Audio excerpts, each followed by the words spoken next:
If you think that earning money is the only goal, you will end up doing things every day that you don't like doing to earn money and to live a life doing things you don't like. It's such a ridiculous thing to do. Nearly 200,000 people arrive in Australia every year as migrants. 1/3 of the small businesses are owned by migrants. We wanted to find out what makes them do what they do. What is their motivation? What challenges do they face? And after all these systemic odds and hassles, is it really worth it?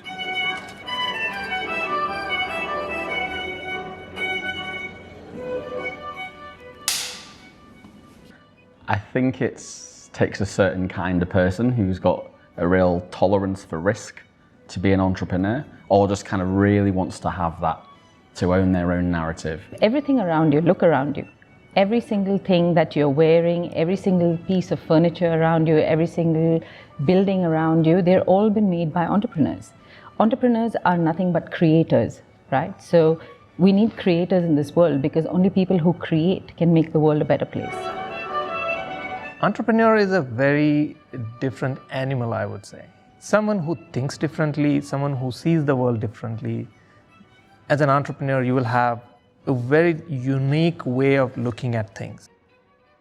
Melbourne has one of the most vibrant multicultural communities in Australia, and we were about to meet 4 entrepreneurs to hear their stories.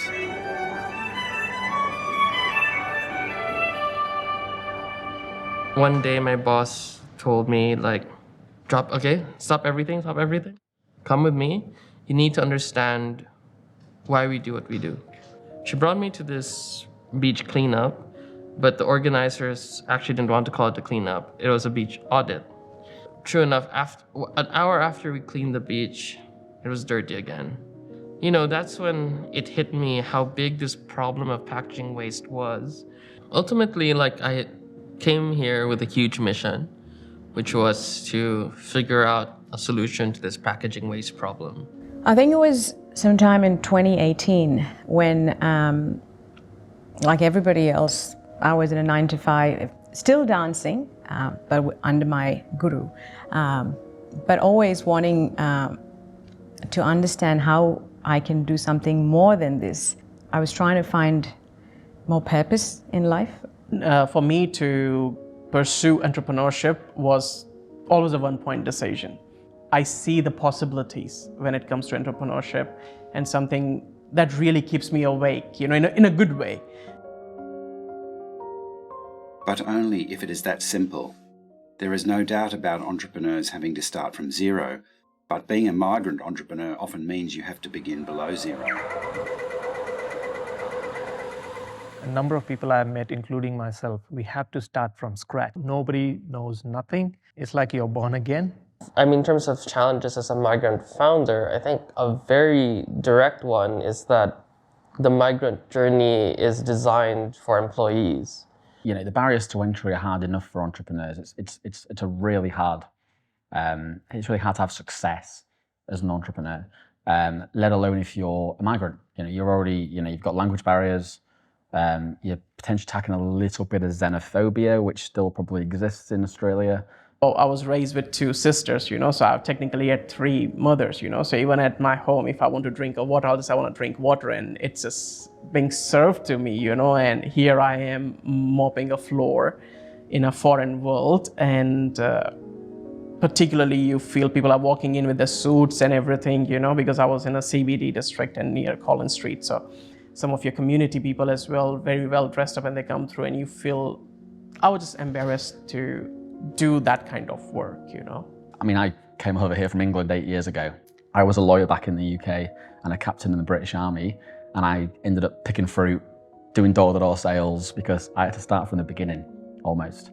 And so for entrepreneurs, I think that's why a lot of migrants come into the country get drawn into entrepreneurship, because you can go and build something yourself, and you can kind of own your own narrative. Whereas if you want to try to drop into the job landscape, you kind of got to reset. I think having the willingness to just talk and open in front of us, that would be the first thing. So Again, in our business, we are not selling a product, you go and just do a transaction. Ours is a relationship business. Before we do business, people need to know us, people need to like us, and then people need to trust us before any business happens. Just having that opportunity for people to open up is not that straightforward. One of the challenges as a business owner was that acceptance. I think I found that journey a bit challenging because just like anybody else, you always want to be accepted. You've got to get the trust of the people. So that took a while because it's not just the clients that we're talking about, it's also the community. So re-establishing myself back in that landscape was challenging. It's like sometimes we feel that we get more criticized or analyzed by our own race. Social challenges may be a subjective problem, but financial support is very much an objective issue. Disparities are still persistent. The overall system needs many changes to make it supportive for entrepreneurs. For example, before 2021, the rules for visas for entrepreneurs were so impractical that my migration agent told me that I was naive and ridiculous for even thinking about startup. Actually, he said, don't waste your time, because the whole system wouldn't benefit it. So I'm really close to a founder at the minute. She is a first-generation migrant from the Philippines. So her family moved here, I think 30, 40 years ago. And she was born here, but is really facing that that challenge as both a female and as a migrant and a person of colour in terms of starting her business. So she's currently fundraising and finding all that kind of unconscious bias is really impacting her journey as an entrepreneur. And I think for her, it's, there's so much work around that diversity space in terms of gender, which is amazing. It needs to change the dial. But she thinks that for her personally, it's the bigger challenge is not being a woman, it's her background in terms of where she's from. A big challenge for us right now is financial support. It's been a struggle trying to get funding. Even though there are those systems that technically exist, Yeah. does that work?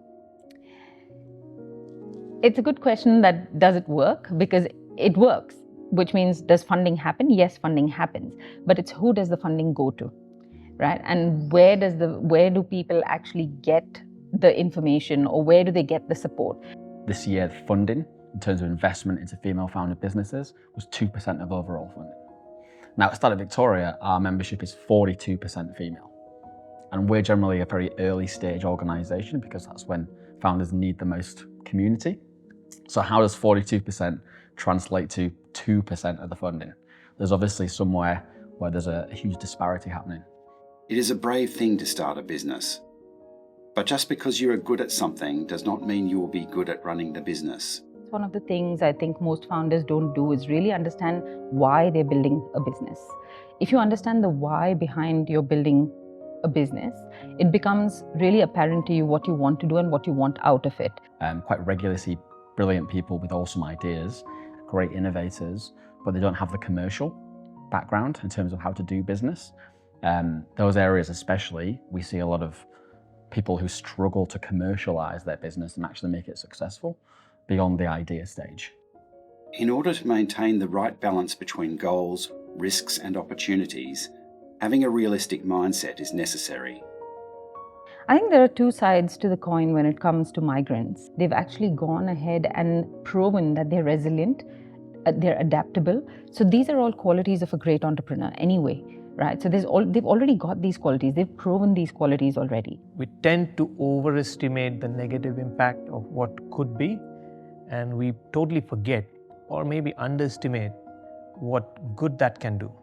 And so when we tell this story that if I take the plunge, if I do something on my own, I have more negative insights into me than the positive ones.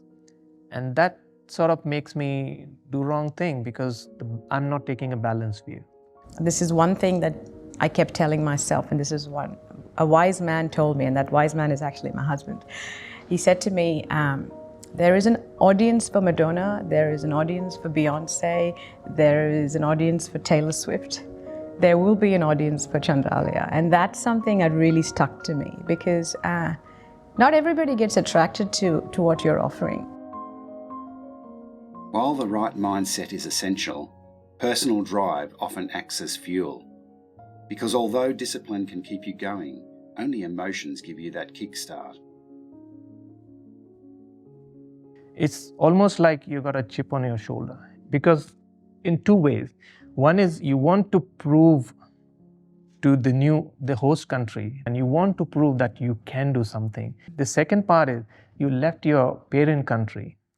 People have different expectations. Maybe you have told them why you're leaving and maybe what you're doing here is not what you told them why you're leaving. So you also have a point to prove to them. Because when I was in uni, I used to walk 2.5 kilometers to buy my groceries and walk back with all the groceries because that way I can save money on ticket because I can use that money towards buying groceries because there were times I had no money to eat food. And one of my biggest influences is my mother, or was my mother, still is my mother. In 2018, when I decided to take the plunge, I got this very bad news that my mum was diagnosed with breast cancer. And that really pushed me back. So I started to embark on this journey of starting the school, and I named it after her. Little did I knew that I was going to lose my mother that very same year.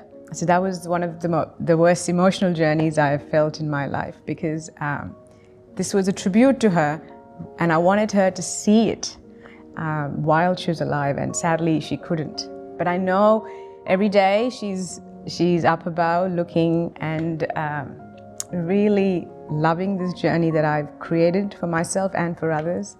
And it's been such a gratifying experience because if not for her, this wouldn't have happened. Yeah, I'm completely gratified. I think it's one of the best things I've done for me, for my family.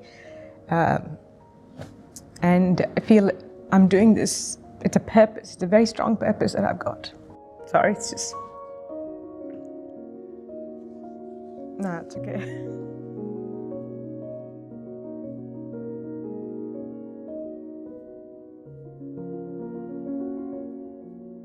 While there are strong reasons for their entrepreneurial journey, not everyone is inclined to become a unicorn. The story of multinationals and unicorns is also the story of the rise in economic inequality, monopolies, and consolidation. Entrepreneurship is fundamental to a truly democratic society. The unicorn narrative needs to change. Yeah, I think that the unicorn narrative is really damaging. We meet a lot of founders that have, or entrepreneurs that have an idea, and they start to come into the ecosystem and they straight away think there's either failure or becoming a unicorn. And they're the only two options.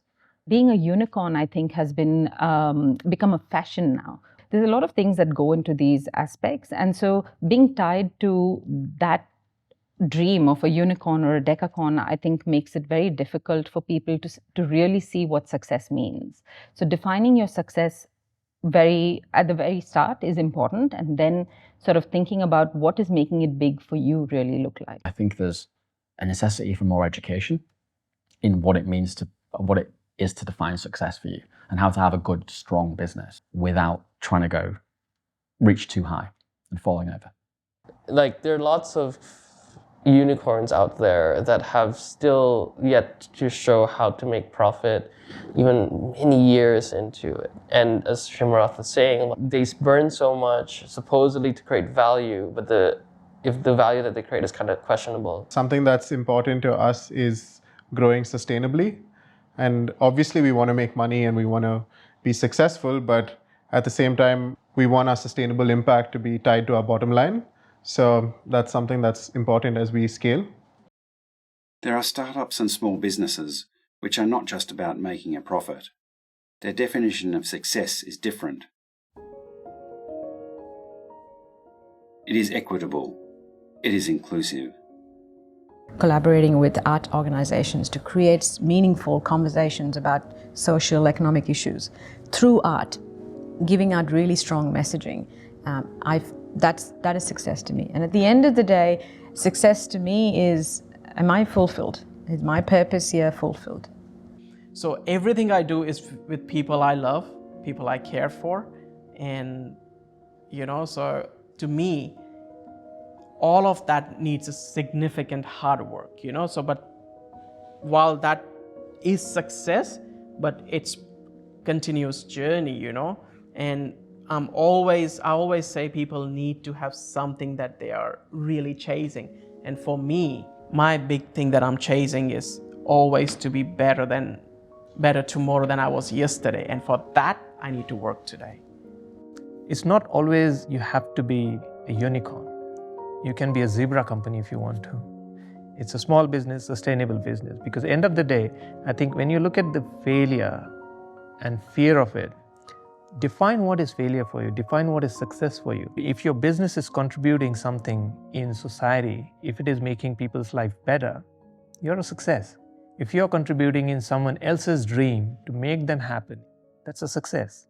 If you're contributing towards sustainability, doing something for a larger ecosystem, it's a success. I think personally I've grown massively in a mental capacity. I look at life so differently now. It's not a 9 to 5 anymore. It's a 24/7 of how to, and 24/7 in a very happy way. I'm not cornering myself and saying, oh my God, I don't know what I'm doing. No, oh my God, what is the next thing we could do to empower these people? How can I inject more cultural diversity here? All the setbacks, the failures, the emotional dramas, all of that has really fine-tuned me as a person, as an artist, as a teacher, as an entrepreneur. The conversations, the relationships, I would any day cherish all of that. When we ask a lot of entrepreneurs, same question, like, you have gone through so many hassles, so many low moments, high moments. What do you think, whether it was worth it? Very interesting question, because from my experience, like throughout every milestone in this journey, whether zerotag will play out in terms, financially, that's something we'd have to see. I do know that I've made my life so much harder by trying to do something new. If we can do that, right, I'm just like, then definitely be super worth it.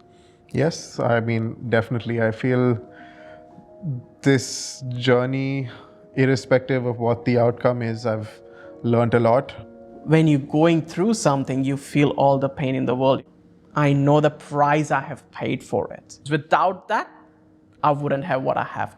But when I look back, it is worth it.